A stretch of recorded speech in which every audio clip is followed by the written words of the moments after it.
Yes, അപ്പോൾ ഖത്തറിൽ നിന്ന് ബ്രസീൽ ആരാധകരുടെ വിഷമൊക്കെ മാറാണ്. കാരണം അവരെ സംബന്ധിച്ചിടത്തോളം ഇത്തവണ കപ്പെടുക്കും എന്നുള്ളൊരു പ്രതീക്ഷയിൽ തന്നെയാണ് അവരുള്ളത്. നമ്മൾ അവസാനിപ്പിക്കാനുള്ള സമയമായി. നമ്മൾ പുതിയ പാലത്ത് നിന്ന് മടങ്ങുന്നതിന് മുൻപ് പുതിയ പാലത്തെ കൗൺസിലർ കൂടെ. നിങ്ങൾ പുതിയ പാലംകാർ ഗംഭീരമാണ് കേട്ടോ. തീർച്ചയായിട്ടും അടിപൊളിയാണ്. ഒരു വല്ലാത്ത വൈബാണ്, ഭയങ്കര വൈബാണ്. കഴിഞ്ഞ കുറെ വർഷങ്ങളായിട്ട് ഇവിടെ നല്ല ബിഗ് സ്ക്രീൻ ഉണ്ട്. ഞാൻ ഫസ്റ്റ് ടൈമാണ് ഇവിടെ അനുഭവിക്കുന്നത്. അടിപൊളിയാണ്. മഴയായാലും ഞങ്ങൾ മഴയെ തോൽപ്പിക്കും, വെയിലായാലും ഞങ്ങൾ വെയിലിനെ തോൽപ്പിക്കും, ഫുട്ബോളെ ഇവിടെ ജയിക്കും. തീർച്ചയായിട്ടും എല്ലാത്തിനും കൂടെ നിൽക്കുന്നവരാണ് പുതിയ പാലംകാർ. ഇതിനും കൂടെ ഉണ്ടാവും സപ്പോർട്ടേഴ്സ്.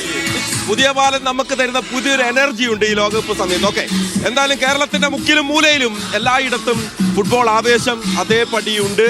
നമ്മളുടെ യാത്രയും തുടരുകയാണ്. പന്തോറ ഇന്നിപ്പോൾ പുതിയ പാലത്താണ്. നാളെ കേരളത്തിന്റെ എല്ലായിടങ്ങളിലും സഞ്ചരിച്ച് അവിടുത്തെ ആവേശം ഒപ്പിയെടുക്കും. വീഡിയോ വൺ ഉണ്ടാകും.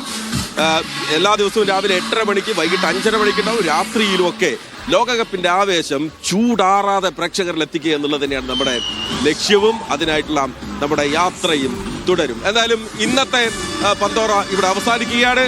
ഇടവേളയാണ്. ഇടവേളയ്ക്ക് ശേഷം വാർത്തകൾ തുടരും. ബൈ.